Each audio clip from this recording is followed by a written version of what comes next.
예, 오늘의 증시 브리핑 시작하겠습니다. 오늘 시장은 여러 가지 요인으로 하락하긴 했습니다만은 이제 특히 재료가 기존에 있던 재료 이외에도 투자들이 이건 좀 심각한데라고 생각했던 재료가 더해진 게 있었죠.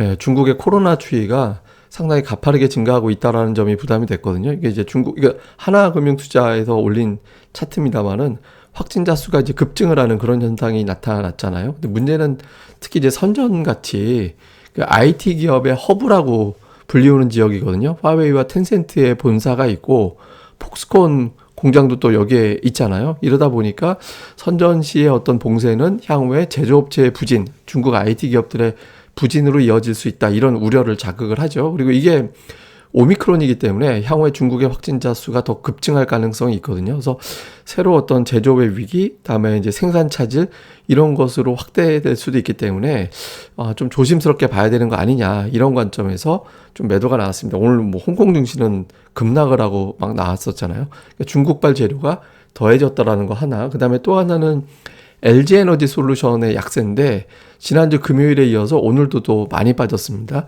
시가총액 이제 많이 줄었어요. 그러니까 이제 많이 줄어가지고 85조 원까지 줄었는데 이제 조금 더 빠지면 또는 하이닉스가 올라가면 하이닉스하고 이제 다시 자리 바꿈이 될 가능성이 높죠. 근데 그나마 좀 다행인 건 지난주 금요일에는 이제 LG에너지 솔루션이 다른 2차 전지, 그러니까 삼성 SDI, LG화학까지 같이 끌고 내려갔고 삼성전자와 하이닉스까지 달고 내려갔거든요. 근데 오늘은 LG화학을 빼놓고 다른 종목을 끌고 내려가지는 않았습니다.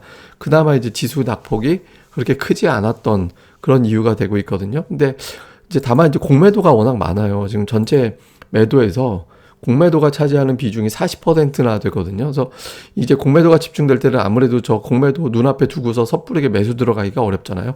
그러니까 역으로 저게 쇼커버가 될 수 있는 공매도 청산이 단행되는 시점이 되면 또 급반등이 나올 수는 있는데 어쨌든 지금 당장은 공매도라는 수치를 투자자들이 보다 보니까 이게 이제 시장의 발목을 잡을 거야. 그러니까 쉽게 올라가긴 어려울 거야. 그러니까 이렇게 이제 판단하게 되면서 전체적인 어떤 외부 재료에 국내 수급 재료가 더해져서 시장이 부진했다. 이렇게 볼 수 있겠습니다.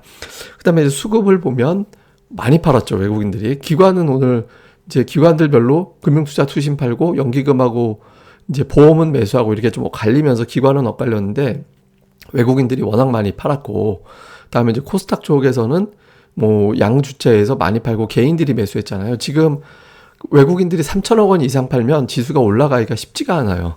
예, 예탁금이 지금 충분하지 않기 때문에. 그래서 이제 이 정도의 어떤 개인들이 매수한다라기보다는 떠받들고 있다 이 정도로 봐야 되거든요. 그래서 수급도 그렇게 썩 좋지는 않은 흐름이었는데 이게 외국인들 매도가 되게 많아 보이잖아요.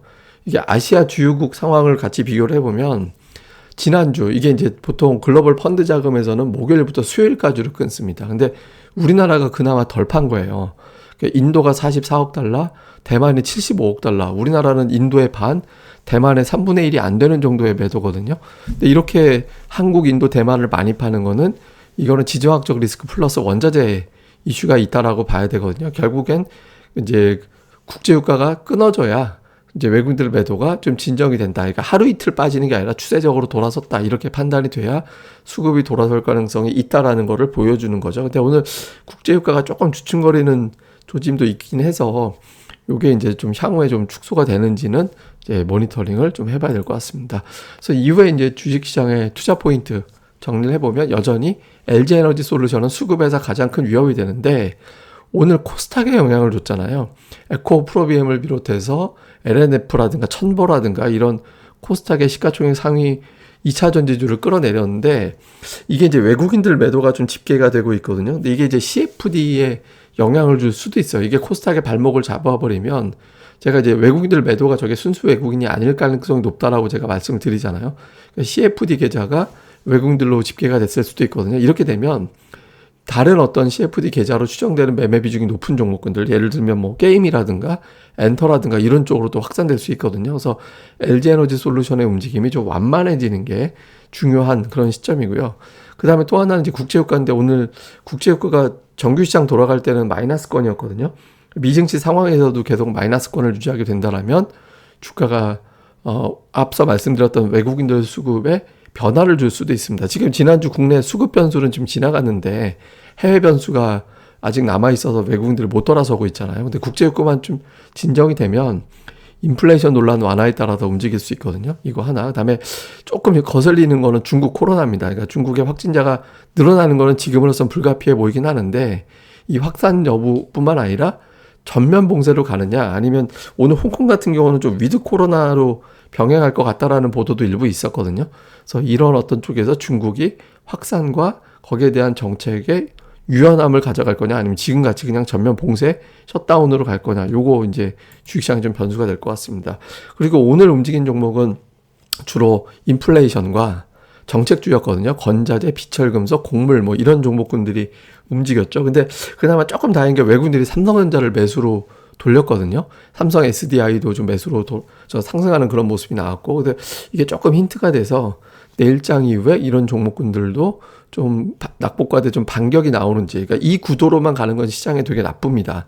그러니까 정책주와 인플레이션으로만 반응하는 거, 이거 가는 건 상관없는데 얘들의 이 종목들만 가는 거는 투자자들에게 좀 압박을 줄 수 있거든요. 시황이 나쁘다라는 신호가 될 수 있어서. 그래서 내일 이후에 다른 어떤 수출주 하나라도 버티는 차원을 넘어서 플러스로 나오는 시도가 나오는지 이것도 좀 주목해서 보는 게 좋을 것 같습니다.